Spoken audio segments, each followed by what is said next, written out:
Marinaro, the Sick Podcast. Thank you for watching on YouTube and on Facebook. Not on Twitter over the last couple of days because, once again, I think everyone knows I was hacked. So until we're able to straighten that out, and hopefully we are, you can't watch on Twitter. So even more reason to watch on YouTube.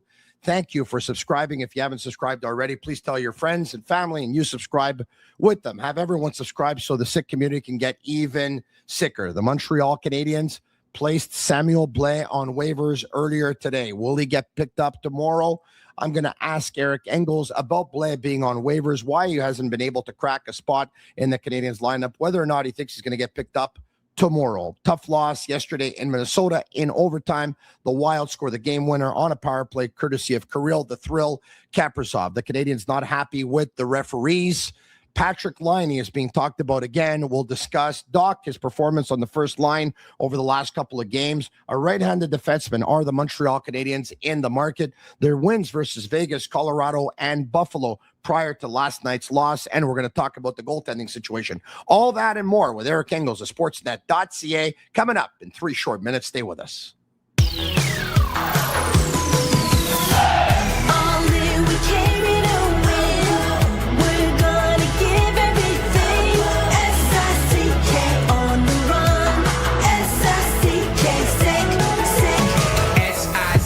It's the sickest podcast. Tune in for the audio, or you can even watch back. Giving players all the props, or put them on blast. We don't give no hot takes, only talk facts. We're giving all our devotion, riding high on this wave of emotion. Going all out, yeah, cause this is our time.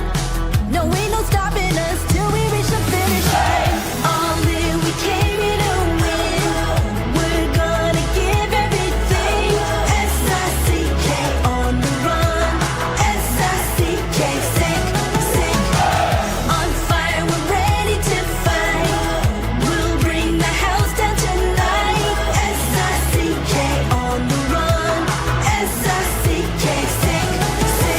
Play it on the car ride, play it when you lounge. X and O's, you know that we can hold it down. Shout out to my man Sammy, got it off the ground. And to all the listeners tuned in right now. Got debates, analysis, and speculation. This is sports talk for the new generation. You know where to find us, got a reputation. Sick Podcast, your #1 sports destination. We're giving all our devotion, riding high on this wave of emotion. Going all out, yeah, cause this is our time. No, ain't no stopping us till we reach the finish line. All in, we came here to win. We're gonna give everything. S-I-C-K on the run. S-I-C-K, sick. On fire, we're ready to fight. We'll bring the house down tonight. S-I-C-K on the run. S-I-C-K, sick. S-I-C-K, it's the sickest podcast. Tune in for the audio, or you can even watch back. Giving players all the props, or put them on blast. We don't give no hot takes, only talk back. S-I-C-K, S-I-C-K, S-I-C-K, S-I-C-K, S-I-C-K, S-I-C-K, S-I-C-K,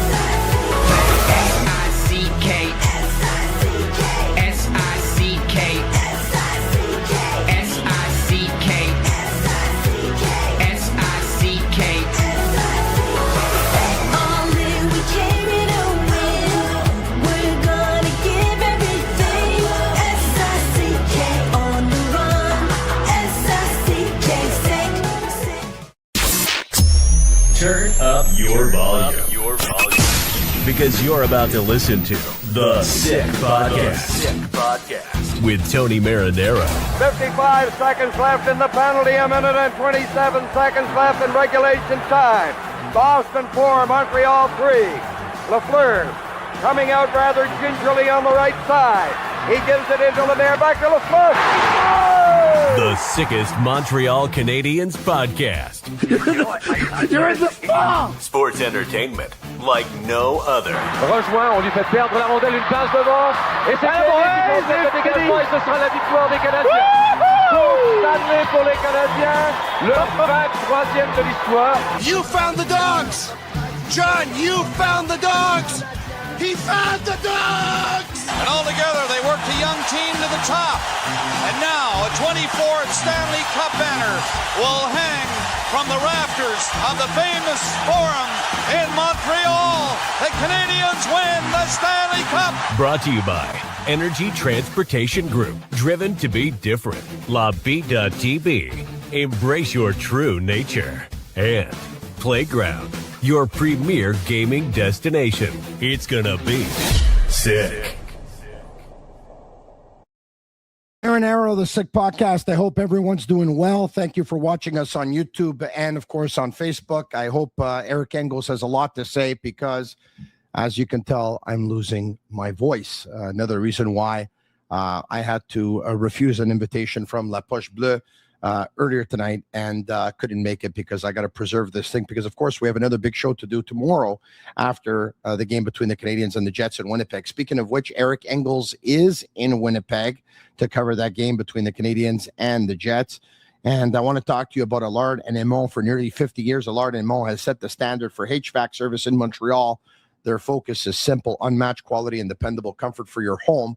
Visit allardaimont.com to learn more. Allard and Aimont, experts in heating, air conditioning, and ventilation since 1977, and they bring you Eric Engels. Eric Engels, presented by Allard et Aimont, experts in heating, air conditioning, and ventilation since 1977. Eric, thanks for taking time for us. I know there's so much to do in Winnipeg.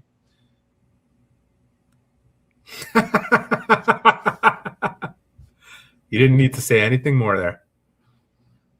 Speaking of which, what does one do to pass the time in Winnipeg? I'm going to be doing a lot of work, and since it's minus 30 outside with, before the wind chill factor, it's pretty motivating to stay in and do work. I will tell you this. It's okay. I know Winnipeg, it's a bum rat. It's not the most fun city to go to, but going to a game at Canada Life Center when the Canadiens are there and they're playing the Jets and the fans that are there, it really is one of the best hockey experiences you can get in this league. So I'll give them that. I think I heard today that the hotel goes straight into the arena or something like that. Is that the case? Or God, it does, because I don't have any interest in going outside. All right. Okay. I hear you.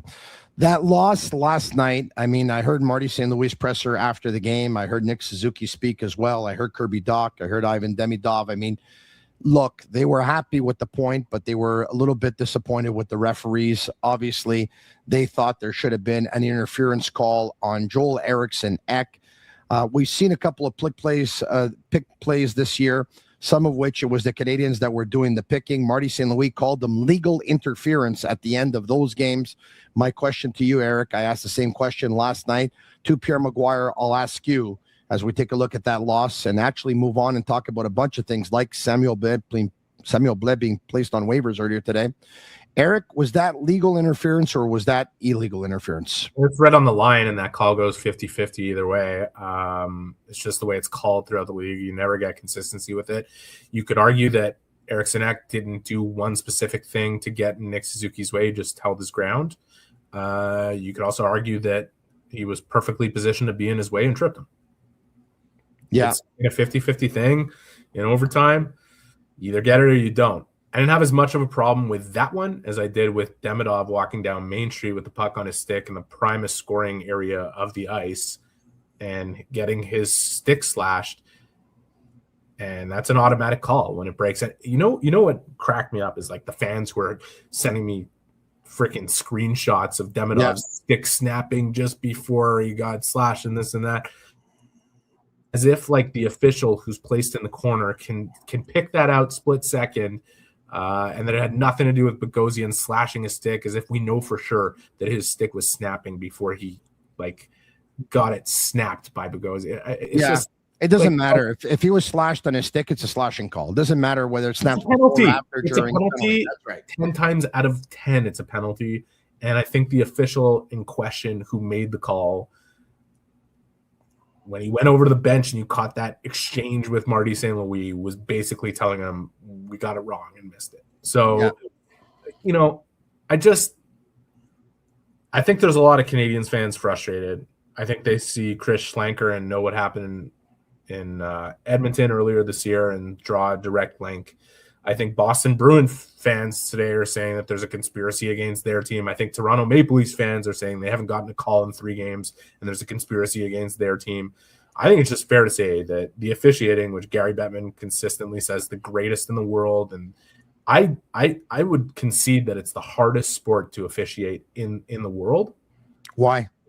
Because it's so fast and it's evolving so quickly and the play is so fast. And I think these guys train as hard as possible. But even accepting that it's the hardest sport in the world to officiate, we need to stop trotting out this idea that they're the best officials in the world and they do the best job ever, and start talking about how they can do better and start talking about how technology can play a greater role in them. Of course. Like, of course. It's not good enough. The games are decided by such close margins. The impact of each game is so enormous in the standings, and the discussion around officiating is not your average. The fans are just annoyed, and they've always talked about this. It has become too much of a talking point, and justifiably so, because the officiating is just not at the level. It has not evolved to the level it should be at. And I'm a staunch believer in this. Yeah. And people will think this is crazy. I still think we would still have like inconsistency if there was 3 of them on the ice instead of 4. Yeah. But damn, if they're not getting it all wrong, they're in the way all the time. And they would put 4 on the ice to have, the linesmen take care of the scrums, which were, post play scrums that became such a huge part of the game through the 90s and early 2000s. There's less of it now. There's just less of it now. And these guys are in the way on every play. It's too much already. The constantly waiting for the puck to drop on a face-off. The officiating is as inconsistent in the line moving every single game, and just them being in the way. Make it better. You don't have to sit there and say it's the greatest thing ever and jam that down everybody's throat when it makes them want to puke. Just make it better. That's it. The feeling that I got though yesterday, and I don't know if what I'm saying is true or not. Well, it's hypothetical. We'll never know. The feeling I got was the Minnesota Wild are on a power play. The Canadiens are livid. They believe that there's interference from Ek on Suzuki. The referees don't call it. Power play continues. Wild score. Home team wins. The feeling I got, that game's played in Montreal. Minnesota on the power play. Interference, Eriksson Ek. He's called. The referees equal it out. They don't want the game to end that way. We'll never know. It's all hypothetical what I'm saying, but you know what? If it's a 50-50 call, I think you should even it out. This way, you don't have a game decided on a 4-on-3 overtime. But anyway, power play and overtime. You know what? I'm not as cynical about it, but a lot of people feel the same way you do. I just believe. I truly believe if you try to empathize and put yourself in the official shoes, I think they're going out there trying to do the best job they possibly can every single night. And they're human, okay? We all make mistakes. The players make mistakes. We in the media make mistakes. We say things that we shouldn't say sometimes. We write them when we shouldn't say them sometimes. But we're all trying to get better, and I think they are too. There's got to be some things within the system that help them do their job better. And I'm just not seeing it. It's brutal at this point. It's become brutal over the last 2 years. It's really gone to a different level. I think part of it is the evolution of the game and how fast it's going out there. I think part of it's the introduction of new officials and some retiring and just the gap in experience between certain guys. I think part of it's the 2-ref system where one guy thinks of calling the game a certain way and the other guy is on his own page. I think we all know that the most important thing is a consistent line that the players can adhere to as the puck drops. And they don't get that from night to night with 2 guys working from different angles and different ideas in their own heads. So it's I don't want to sit here and just blame the officials. There's something with the system that has made this more of an issue than it should be at this stage with where the game has gone to. And the NHL needs to seriously address it and not just sit there and say, it's fucking great. No, it's not. It's not. It's really not. And it has nothing to do with the Canadiens or the Bruins or the Leafs or anybody else who you think they're out to screw. Okay? It has to do with the system needing to be optimized. Let's hear from Captain Nick Suzuki talking about the trip and talking about What do you think's happened when his team had the lead in that hockey game? I think so. I mean, I felt like I was tripped. I'm skating backwards for the whole neutral zone, and I got kind of picked, but I guess the refs saw it differently. Once we got the lead, I think maybe we sat back a little bit too much. There was a bit of a miscommunication on the tying goal there, and after that, seemed like both teams were trying to just get to overtime. All right, there you have it. Nick Suzuki. It looked like both teams were just trying to get to overtime at that point. We kind of sat back a little bit. Let's hear from Kirby Dach on if he thought his team deserved better last night. I think we traded chances. I think that's something that we'd like to clean up and be a little bit more responsible defensively. But I felt like we established a good forecheck, won pucks back. But I think we deserved better tonight. I think there's things that were out of our control that didn't go our way, and you can't sit around and complain about them all the time. You got to kind of put your head down and go to work, and in our favor tonight. All right, and Marty St. Louis as well on his team working hard. Before you get to Marty, sure, let's go. Stop on that clip from Kirby because I actually like that clip. Yeah, I didn't see the Canadiens pouting about the way the game was being officiated last night. They went and played. Like, that was a hard game. Minnesota Wild are a really good team, and they are particularly hard to play against in that building. And I think people saw it as like, like they were better than the Canadiens. Like, yeah, there was momentum swings, and the Canadiens didn't have their best at parts of that game. But that game was a simulation of what they are facing from here to the end of the season. And you talk about all the experience they've captured over the last year and a half of becoming a more experienced, mature team. And like, there were lessons to draw from that game that should be very valuable for them. And like, they should expect to be playing in more games like that. I thought Kirby's effort was great in the game. I'm sure we'll talk about it more if you want to get to Marty, but I didn't see the Canadiens hang their heads and say, what is it going to take for us to get the right call here? Do they deserve a better outcome? Not necessarily. Could they have had one? Yes. So I understand where he's coming from, especially in the post-game emotion of it. All right, okay, let's hear from Marty now. Je m'attends à plus. Non, on a travaillé. On a essayé de se corriger durant le match. C'est une équipe qui va tester tous tes règlements et tout. Mais on s'est bataillé. On était là. On a travaillé. C'était pas une game facile. Il amène beaucoup de vitesse, puis il amène beaucoup de pression aussi. Fait que, non, j'ai aimé comment on s'est battu à travers de ce match-là, qu'il n'y avait rien de parfait. Mais on a trouvé des moments pour rester dans le match. On a trouvé des moments pour prendre le dessus. Ça aurait été le fun d'aller chez l'autre point, mais je suis content qu'on ait dû chercher un point là, dans ce building-là, contre cette équipe-là. Tu joues cette équipe-là, une des meilleures de la Ligue. Tu vas chez 3 sur 4 points contre cette équipe-là. Je pense que tu gagnes un peu sur le reste de la Ligue. Je te dirais qu'ils ont eu le momentum plus longtemps à soir. Ils ont eu le momentum sur 60 minutes, ils l'ont eu plus que nous autres. On est allé le chercher pareil quand on en avait besoin, puis on l'a pas gardé aussi longtemps que j'aurais aimé, mais c'est ça, c'est des équipes tough à jouer. Marty St. Louis says he expected more from the officials last night, but then he said on the game, he said, listen, we battled. We worked hard. It wasn't perfect. There were momentum swings in this game. I thought they had more momentum. He said the Wild did, but he said, you know what? That's a good team. That's a hard building to win in.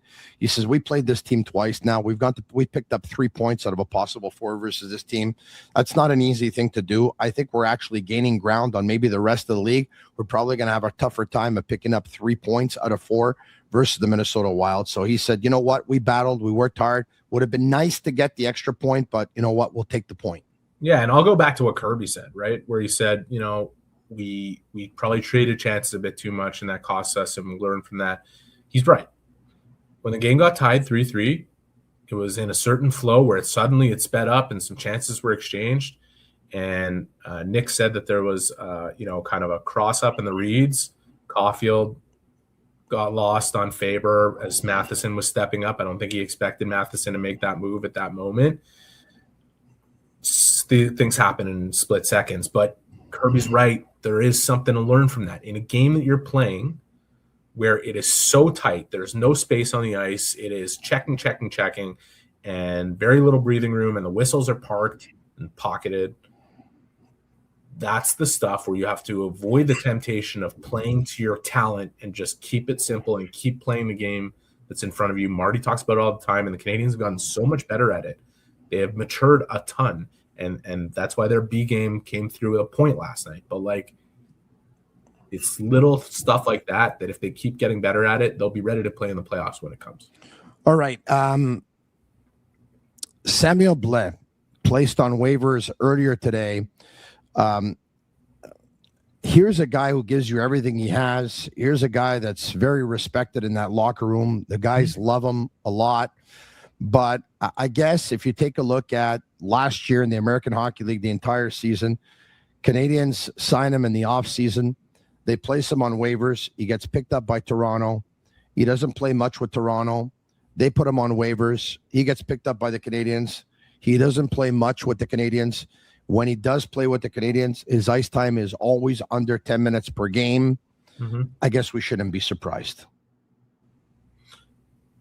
I mean, by virtue of what he was designated as at the beginning of the season, nobody should be surprised. And it's nothing to do. It's not something against Sammy Blais. You know, like, he's the 14th forward on the team. Even with Laine out, Texier rounding back into form or whatever it is, would still be designated to that role. And did he give good minutes when he was given the opportunity to do it? Yes. Does he play a certain brand of hockey that the team has more room for? Yes. Does he play at the pace that would enable that brand to be more pervasive when he's on the ice? No. That's part of the reason. You know, he was in the AHL last year and even scratched at one point during that playoff run that they had, and that he came to Montreal knowing that it was going to be a long shot for him to make the roster, and ended up on waivers and ended up in Toronto and then waived again. The Canadiens put him on waivers so that he can go and get into games. If it is a risk that he get claimed, but part of the reason they did it is because there's players coming back to health here. And we know that Laine is one of them. He's working towards it. He's not going to play tomorrow. I can tell you that right now. He's not playing against the Winnipeg Jets. But I can tell you that some people were assuming that because they put Blais on waivers, that it meant that Patrick Laine was going to be back in the lineup. I don't know if Patrick Laine is going to play another game for the Canadiens. I mean, I think Me neither. And I think it becomes even harder because Texier will be back, after the break, if not tomorrow. And Joe Veleno's still here, and Alex Newhook is coming back. Alex Newhook is rounding himself into shape, and I think the next 3 weeks will be very good for him to be able to be on target and get his way back in the lineup and be an important player for the Canadiens. It's great news for them. What it means for Laine is, you and I have talked a lot about Laine at this point, and it's not anything against Patrick Laine. What he brought to the team last year is something that they don't need as much of this year, if at all. And so the question becomes, as we get closer to the deadline, as the salary dwindles and the actual money going to him dwindles, and the willingness to retain money on him is certainly there, that potentially they find him a new home. A lot can happen between now and then. You don't know if 3 guys get injured and the door opens for him to play. But in terms of before the break, I just want to be clear. Yes, he's been practicing, and he's been practicing hard, but they were always going to take a cautious approach with Laine to make sure he was 100% before getting back, given the injury history and given everything he's been through and the type of surgery that he had. So the chances of him being cleared to play, even though he's been practicing, were almost negligible headed into the break. That said, coming out of it, obviously he should be ready to go, and we'll see what happens with him then. It's a situation that's in flux. But I understand what you're inferring from it. I think I had the same inference that you do, but until we know for sure, can't really say what's going to happen. I hear you. I just know he's not playing tomorrow in Winnipeg. Yeah, I understand that. And, I know that they haven't given him the green light yet, but I don't remember the last time I've seen this where a player hasn't received the green light, but yet for the last 3 weeks, he's been practicing regularly with his team. And he was 3 to 4 months in recovery. The earliest he could have possibly played was against Vegas. Yes. 3-month window. Okay. But 3 to 4 months, it's not like, if the Canadiens were playing through the Olympic break, somewhere in between that would still be next week. I hear you. Buddy's had a contact jersey on, though, right? I know. Practice. I know. So, but they took their time with Gooley. They took their time with Dach. Yeah. They're taking their time with Newhook, who looks pretty good skating right now. And they really want to take their time with Liney. All right. Okay. I said it. And not just that, Tony. Like, is there an urgency when you look at the depth of the roster and the fact that they had to actually waive Sammy Blais today? Well, there's an urgency if you're Patrick Liney. You want to get back in there to show what you can do because you'd like to obviously go out and get another contract in the National Hockey League. But it's never about a player, right? It's about you're right. You're right about that. Alexandre Cassar. Well, it's never about a player. It's always about a team. You're right. That's why when Dobish won 4 straight in the month of October, and everyone was saying, "Well, you got to get Montembeault back on track," I said, "Well, it's never about a player. It's always about a team." But anyway, I had a certain sector of the media that came after me, but that's okay. Well, there was a view at that point that it would benefit the team to get Montembeault on track too. Yeah, it's not just don't cherry Tony. I hear you. Alexandre Cassar-Harvey works for TVA Sports. He's a statistician. He was on my podcast last week en français, and he prepared a chart. I wish I had it here, but I don't have it in my availability right now. But give me a picture. He showed basically the line mates that Patrick Liney has had 5-on-5. And if you take a look at the goals scored at 5-on-5 with Newhook or Dach or Joshua Roy or whoever he's played with, or Slavkovsky, whoever he's played with, there's always been a negative differential. Mm-hmm. Now, at the same time, this guy hasn't played with Suzuki. He hasn't played with Caulfield. Mm-hmm. I can understand why he hasn't, because there's a negative differential with everyone he plays. So they probably figure if he's going to play with Suzuki and Caulfield, those guys play a lot and they go up against really, really good players. So it's probably, it's not overly convincing. At the same time, I will say this to his defense. If I would have told you when they acquired him that the entire time he was going to be here, he wasn't going to play with Suzuki and Caulfield at 5-on-5 at all, we probably would have said, why not? Maybe you should. And I would tell you that because that didn't happen at an earlier stage when maybe they could have needed it, and the reason it didn't happen is because Slavkovsky was the ideal fit on that line until all of a sudden something changed this year. That's why it doesn't make sense to do it now. It's just not. I don't know what to tell you. Does it fit? No. I've liked Dach on the first line, by the way, the last couple of games, and I thought Dach played well when he was playing with Evans and Bolduc as well. He's a big body, we know that. When he goes to the net, he's not easy to contain. He's hard to move. Mm-hmm. He's got a long reach. He's got pretty soft hands, and he plays in straight lines. He's defensively committed. He follows the rules. He is engaged. He's alert. I don't think he's always engaged, but when he's engaged, he's a handful. I think he's engaged since he's come back. And I think before he got hurt and blocked that shot, got hurt, two games in a row, blocked some serious shots to get hurt. He was doing all the right things and picking up serious positive momentum. Very frustrating that he got hurt when he did. Very frustrating he missed as much time as he did. And I'll say this, these games that he's played, okay, mm-hmm. It's too bad there's a break coming because you can see momentum building for him. And if he gets that extra step, that extra gear in his step, that's where he becomes an even more dangerous player. What's important is he's taking confidence from this. And Tony, I wrote about this last night at Sportsnet, and I truly believe it. This is not about him proving that he's the ideal fit next to Caulfield and Suzuki. What he has proven in a very small sample, but a very important sample of games where it's all been playoff simulation style games. Look at the games from Vegas to Colorado to Buffalo to Minnesota. Great third period in Buffalo. And with each game, the stakes getting higher. This guy showed up and played, and he played the right way, and he played in a way that would make at least the guys who are running this team look at him and say, there's a few elements we've been looking at that we kind of need on this team that he can actually bring and impact the game in a playoff style game. And that's important information. when Suzuki played with Caulfield and Slavkovsky obviously a big body. Slavkovsky, when he takes it to the net, Slavkovsky makes room for those other skilled guys. Slavkovsky, FF1 goes in and digs the puck out of the corner. Then all of a sudden you go from Slavkovsky, you tried Bolduc, and he does it with a lot less consistency than Slavkovsky did and a lot less well than Slavkovsky did.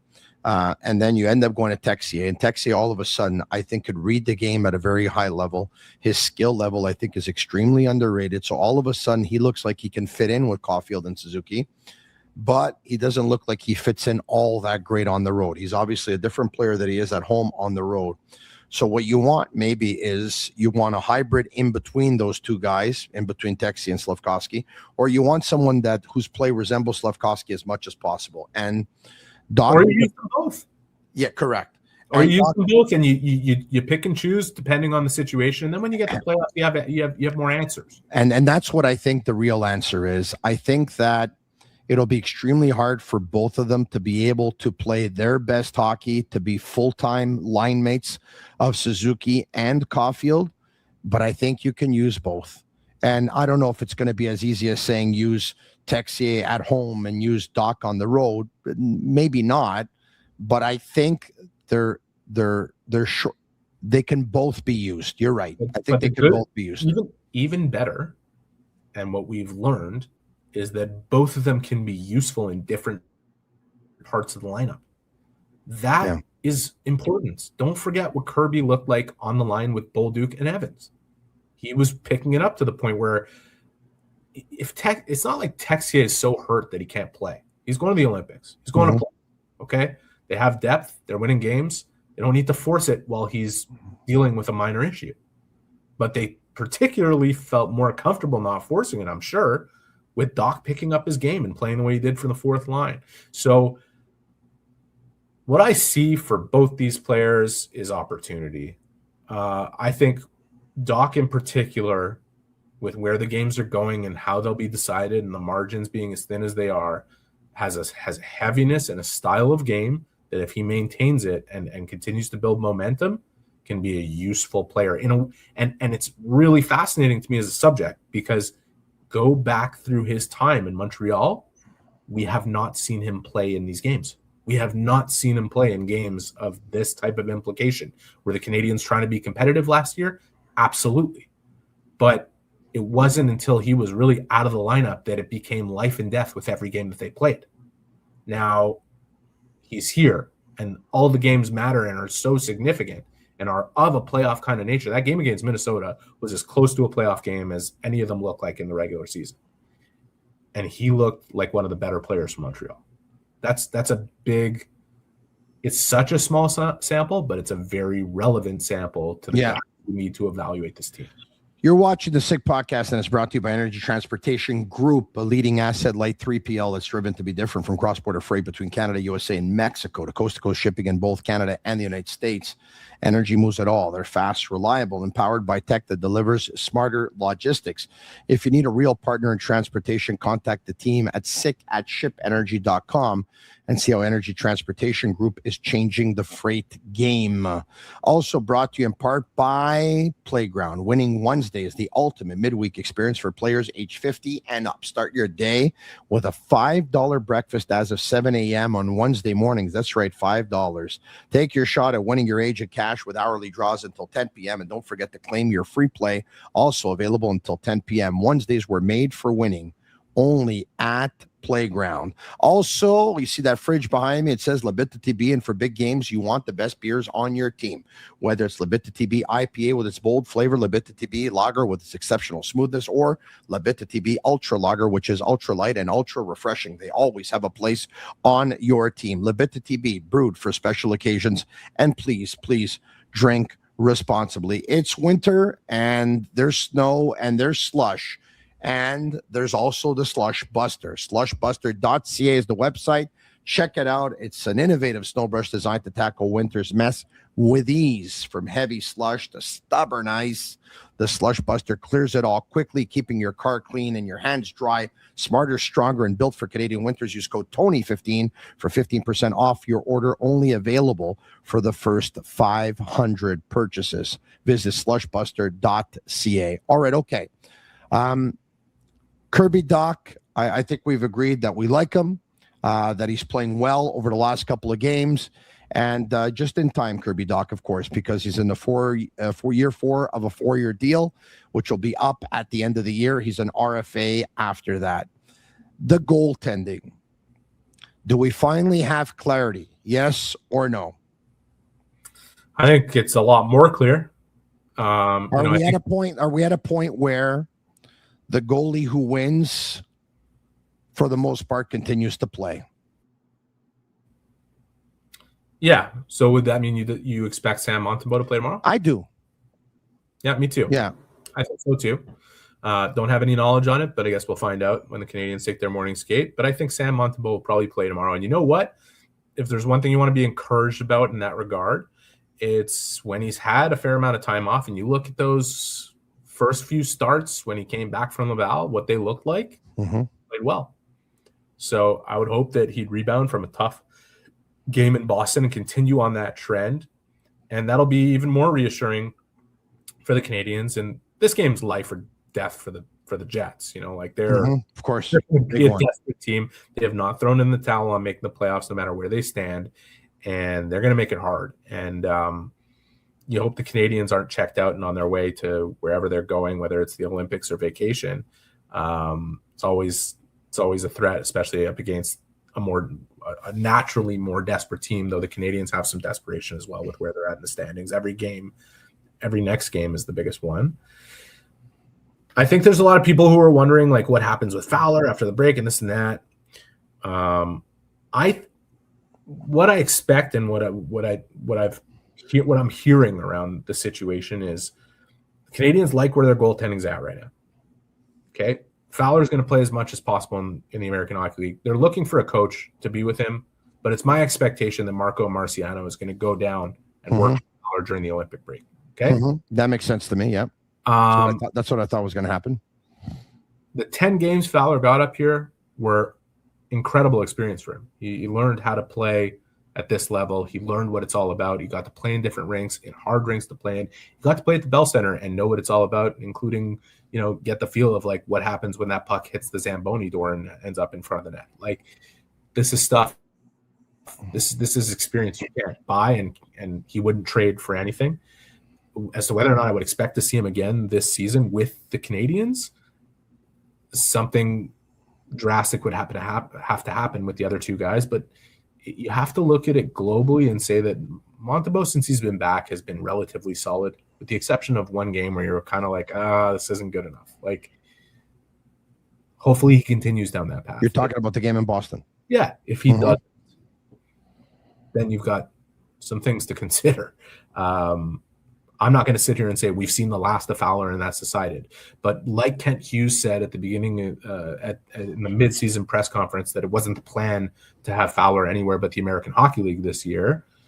It is the plan to keep him there through the end of the year, provided that like the goaltending continues to be as stable as what we've seen. Correct. He'll be back up if the other two guys stumble. If they don't stumble to the point where they stumbled, about a month and a half ago, he's going to stay in Laval for the rest of the season, continue his development, and see a lot of games there. And based on that, and based on the way they feel about it, I'm not expecting another goaltender to be brought in here between now and the deadline. I don't see that happening. I know people might view it as like a crucial need or this or that. Unless something crazy happens over the next 4 games. Gordon and Hughes are smart. If they want to trade a goalie, the only one that's got a higher value right now is Dobesh. But you're probably not going to get a better goalie than him on the market right now if you would trade him. If you ever wanted to trade Montembeault, whether it's in a month or 6 months or a year, you're not going to do it right now because his value's at a low. So they're going to write it out and try and get him back on track. Even if it was higher, like who anyone who's like, go get a goalie, like who's out there that's a guarantee to be better and more value in a more logical contract situation. And like, it's just, you have to be logical about it. It's just is what it is. And hope that the stability that we've seen since he's come back, with the exception of one game, and if you want to throw the Buffalo game into that where they lost 4-2, you can. I don't think he was bad. If you look at the Ottawa game where he gave up 5 goals, he was basically the reason that they won that game, won 6-5. He made some huge saves for them to win that game. Did he look his best? No. Now it's all right, Sam. Like you have to step up and support Dobish, because Dobish can't be 1A and B. He can't be the only guy without a parachute. So, but I expect, Tony, it's going to be these 4 guys, 2 in Montreal and 2 in Laval, from here to the end of the season. Yeah, I think you're right. And once again, on the whole premise that they don't stumble the way they did a couple of, month and a half ago or whatever. I think you're right. I'll agree with you on that one. Okay. Right D. Mm-hmm. Arbor Jacki, I think in his last 6 games, I think has hit 10 minutes once. Mm-hmm. I think in the last couple of games, I think he's averaging 7 minutes. His ice time, obviously, as the season goes on and the games are becoming more and more important, and as the games are becoming tougher, Arbor Jacki is getting less and less minutes. The good news for him is that he's still in the lineup, and Jaden Struble hasn't taken his spot with any regularity. And but let's be honest, it doesn't look like they have a ton of confidence in Jacki right now, and it looks like they got less so in Struble right now. My question to you is, do you think they go out and they try to acquire a right-handed defenseman that would be comfortable playing 13, 14 minutes per game? Or do you think that they're completely fine with this? And let's be honest, you don't have a big problem when your number 6 is not getting a lot of minutes, right? You have a big problem when you need a first-line centerman. You have a big problem when you need a 40-goal scorer. You have a big problem when you need a number 1 defenseman. If the Canadiens' problem is they're missing an energy player on the 4th line, or they're missing a number 6 defenseman who can play 12 or 13 minutes, these are not huge problems, right? But your thoughts on Jacki's declining ice time? I think there's a balance between Jacki's own performance and that the role that it plays in his ice time and just what's in front of him. And I think because of the way it's gone over the last couple of years, a lot of people from the outside look in and say it's all about Jacki, and it's just not. It's just not. The Montreal Canadiens in 2021 rode their way to the Stanley Cup final using 3 defensemen and a 4th at around the 18 to 19 minute mark. And the other 2 guys played 7 and 9 minutes a night. The Chicago Blackhawks rode the top 3-4 through 3 Stanley Cup runs. Like, if you have 5 guys who you can play as much as the Canadiens do, that is a lot more than a lot of other teams have.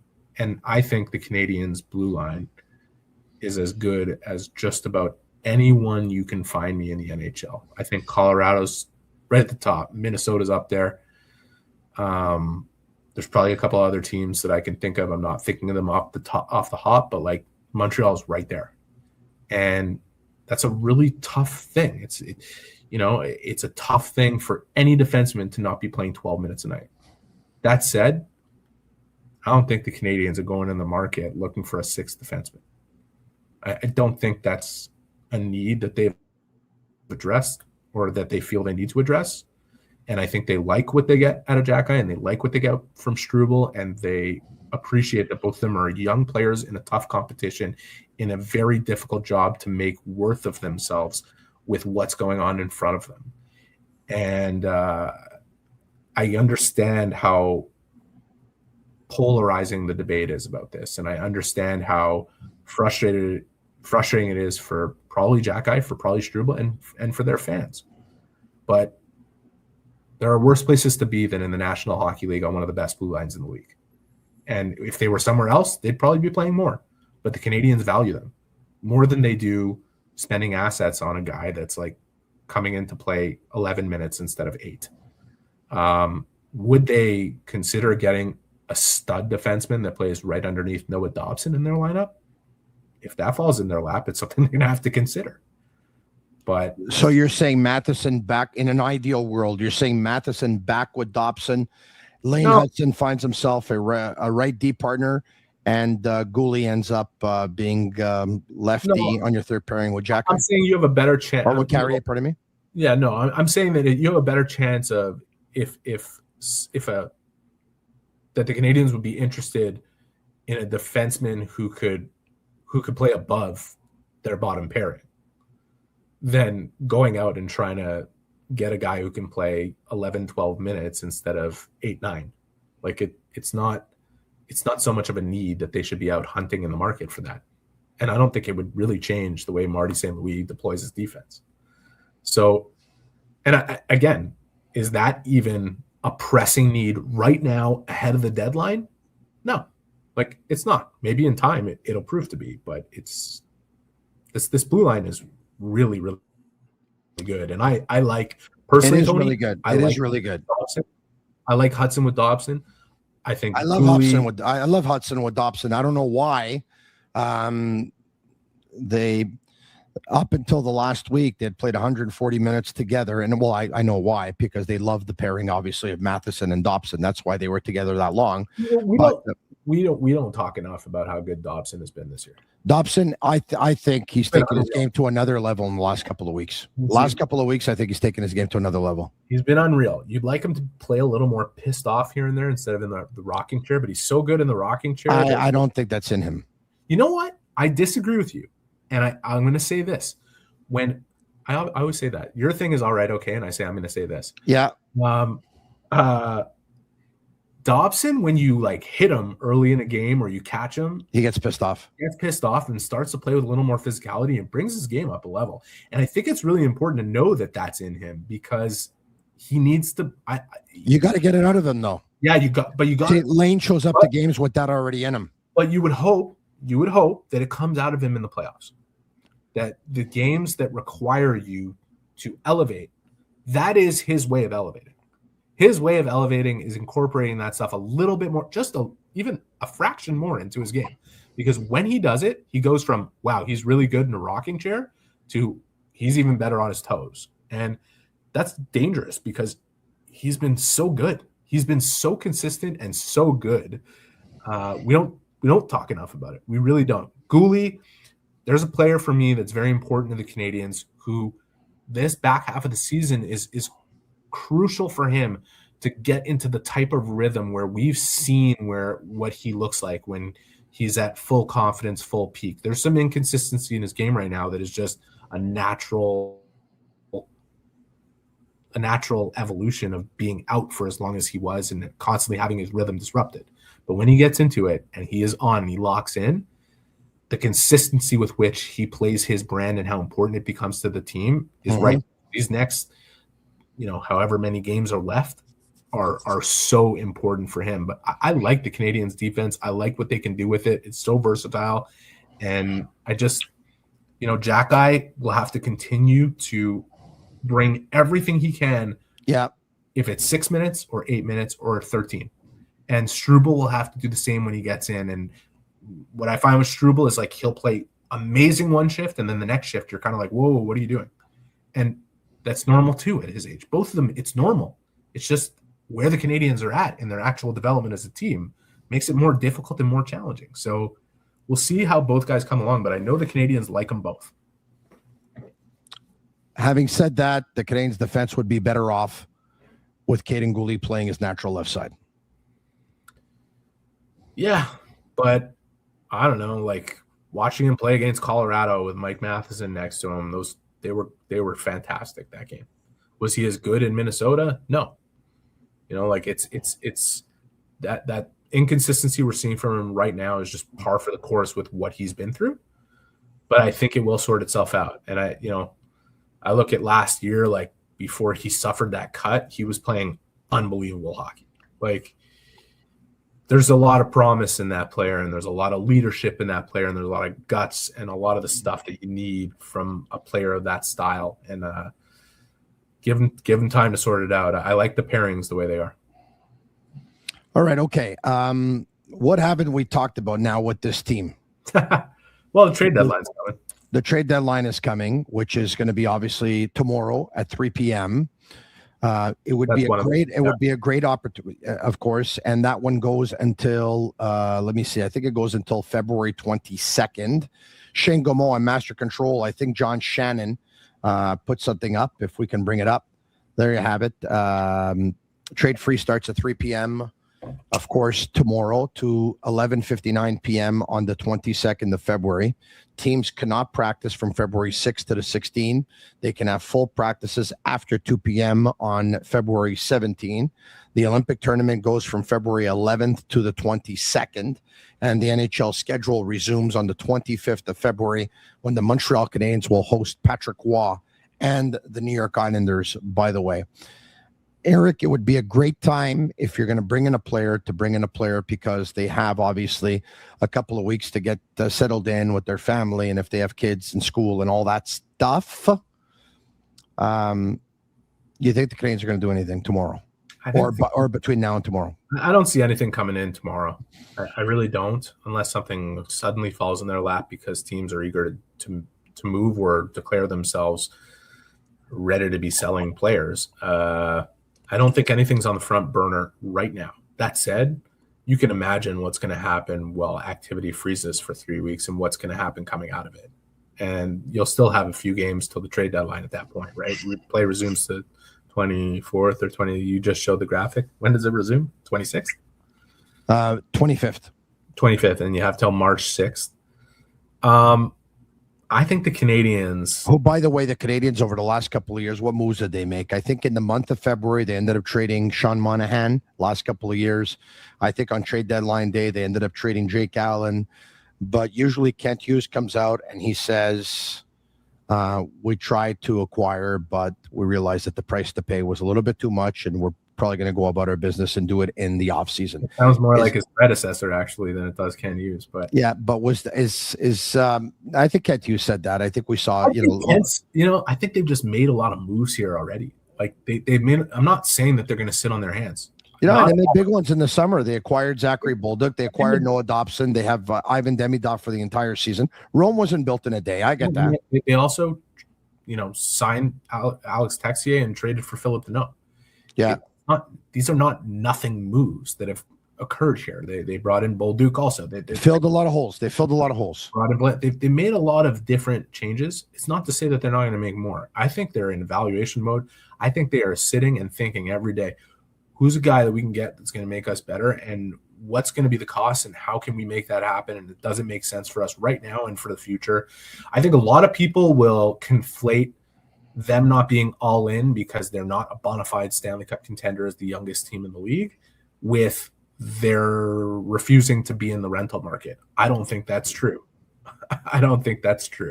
Like, now, are they going out there saying, let's go pick over prospect and go crazy and this? No, they're not doing that. And they're not just obviously outwardly looking for players who are on expiring deals.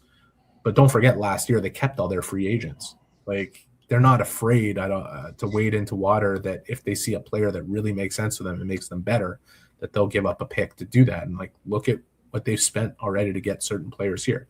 It's not like they were reticent to send Columbus's second-round pick at a time when Columbus was at the bottom of the Eastern Conference over to LA for Phil Deneau. And I know it's not a pure rental, but he's got 1 year left on his deal. But I'm just saying, like, and they're willing to do things for now, even if they're not all in, and it could be something as short. Yeah, and Deneau's helped. I mean, real good in the face-off circle. Obviously, he's a trusted player, is defensively responsible. They give him above 15 minutes. Bad penalty last night. I'm sure he'll tell you that, but I think the good far outweighs the bad. I think he's responsible for the point they picked up in Tampa by winning that face-off with a couple of seconds left in regulation. Juraj Slafkovsky scores a couple of seconds later. He wins that big face-off in overtime in Dallas. Lane Hudson scores the game-winning goal in overtime. Right there, he's directly responsible for 3 points more in the standings. Just there. His line was the best line on the ice last night. Yes, his line was the best line on the ice. And by the way, this is another thing the Canadiens need to take into their future games, okay? The reason Deneau, Gallagher, and Anderson were as effective as they were last game, and they've been relatively effective since being put together, there's always somebody in front of the net. Deneau and Gallagher were 1-2 on the hockey stat card, Dom Luszczyszyn's hockey stat card last night. They had the highest score. I mean, it was Lane Hudson on defense. Lane Hudson had the highest score on the team. He had 3 times, 4 times, 5 times more than pretty much most of the team. But you see that, right? Like, if you go watch their shifts, if you were to go back and isolate on their shifts, something in front of the net the whole time. The other lines need that. Like, we need to see much more of that with the other lines of the Canadiens. And when Kirby talks about taking away the trading chances stuff, it's because look at the other goals the Canadiens scored last night. The play that Gallagher scored on was a hell of a skill play. The play that Demidov scored on from Hudson was a hell of a skill play. And when you have this much skill, even that it goes as far down your lineup as someone like Brendan Gallagher, who people don't consider to be one of the quote-unquote skill guys, it's tempting to rely on it, especially when you're a young team. But mature teams and older teams, even with that amount of skill, choose better times and of the game to go for it, like especially when they're up 3-2 early in the third period. So we're gonna talk about the month of January in just one second, Eric. But before we do, I want to talk to you, of course, about Traiteur Beniamino. Why? Because the Super Bowl is around the corner. It goes this Sunday evening, of course. And if, like me, you're going to plan on having some people over at your house to watch the Super Bowl, Traiteur Beniamino. If we can bring up their menu, there you have it. The starters: spinach, artichoke, and leek dip. Crab guacamole, spicy scallop ceviche, loaded nachos, old school mains like jumbo chicken wings, braised beef chili, Beniamino style barbecue ribs. Some fan favorites, of course, are the chicken and eggplant parm. It's a 3-foot sub. A roast beef and onion. It's a 3-foot sub. And of course, barbecue pulled pork kit. Unbelievable. On L'Angelier and Saint Leonard. Order today by calling 514-955-5111. You got to see their plate of loaded nachos. It's incredible. There you have it. There's a couple of pictures for you. That'll give you a good idea of what I'm talking about. Isn't that something? All right. Also want to thank our major sponsor for the English podcast and the French one as well. We go in French Monday to Friday at 10 a.m. We go in English, of course, Monday to Friday at 10 p.m. If you want to get in on the action for tomorrow night, the Canadiens in Winnipeg, or you want to get in on the action for other NHL games or NBA games, or, of course, the Super Bowl on Sunday, go all the way with Betway and get a deposit matchup bonus up to $300 on your first deposit. Scan the QR code on the screen or click on the link in the details section to create an account, redeem your welcome offer. Offers only available for new customers. Terms and conditions apply. Offers not available in Ontario. Must be 18 years of age and older. And please play responsibly. Eric, I want to finish off with the month of January. It was a great month for the Canadiens, a record of 10-5-1, best for 5th in the NHL, 61 goals, first in the NHL. Goals in the second period, 23 of them, first in the NHL. Goals 5v5, 42, first in the NHL. Wow. Isn't that something? It is, until you look around the Atlantic Division and see everybody else winning and doing incredible things. It's a caution, all right? It's a caution to every Canadiens fan there that might be counting their chickens here. Like, you come off a 3-week break, you don't know what's going to happen here. And I hope, for their sake, that they're ready for what's coming. You know, I got to look at a team like the Ottawa Senators and say they might be coming. I got to look at a team like the Florida Panthers and say, well, we had a few weeks to like get our heads and our bodies straight. And we're going to make a run. I know they're 10 points, but I know they're 11 points. Look what the Canadiens did from the Four Nations break through the end of the season last year, okay? They had a lot of chances to clinch the playoffs before they even got there. Yeah. Okay. And that's because of what they did directly coming out of that break. Florida's really dug a big hole for themselves. That's going to be really tough to get out of. But somebody's going to dig. Somebody's going to dig, and it's going to be at somebody else's expense. Ottawa's played amazing in the last 4 games. I don't know if it's Buffalo. I don't know if it's Boston. I don't know if it's Detroit. I don't know if it's Montreal. But all those teams better be on high alert, not only for each other, but for what's coming behind them. Because there isn't anybody in this conference, no matter how good Montreal's January was, that doesn't think that they can hang and be a part of this. And look at Columbus and what they did on the way, like with bonus coming in and where they've come to. Talk about a team that was basically neck and neck with Montreal to make the playoffs last year. And incredible. Columbus, incredible lately. I mean, what they've done since bonus has taken over in the last 10 or 11 games, it's unreal. So what if they're doing it? What if they're doing it to somebody this year? I hear you. So I hear you. I think we're like, hold on your hat. We're in for a really wild ride between now and the end of the season. For those who missed it, of course, Anthony Cirelli is injured with the Tampa Bay Lightning. He's out for Team Canada. Sam Bennett is in. He takes a spot in the Olympics. Jack Hughes is out again for the New Jersey Devils. He's injured. Luukkonen is out for Team Finland. He's the goalie of the Buffalo Sabres. Of course, he has been replaced by Korpisalo. And there's some NHL news for you right there. Eric Engels. Hey, before we go. Yeah, Juraj Slafkovsky, Molson Cup, month of January. No, but I was going to say, we don't know Brayden Point's status, right? Yeah. It's assumed that because he hasn't been replaced already that he's going. But what if he's not? And I think a lot of people will be saying, okay, who's the next guy who's going to Connor Bedard. And who's going to make the team? Was it Bedard? Is it Hyman? Is it Scheifele?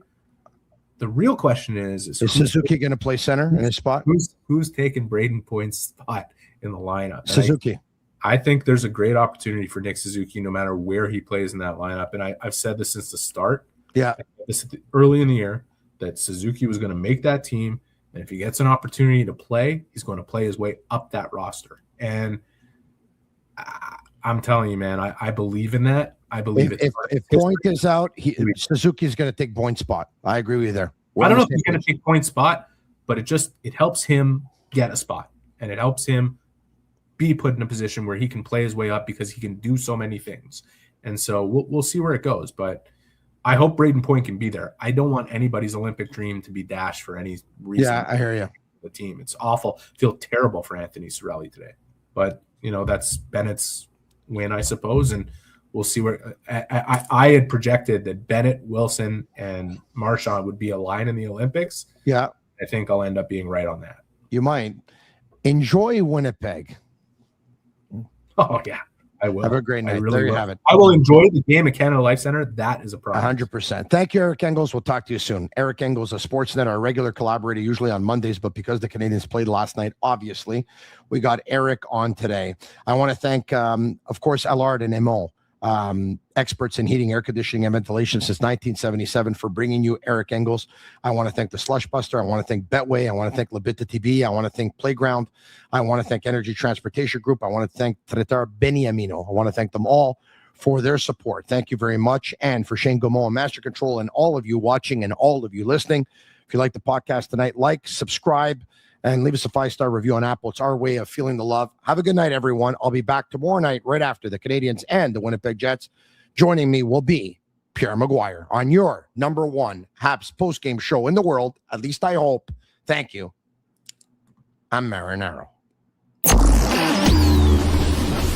And that's a wrap. Hope you don't miss us too much until next time.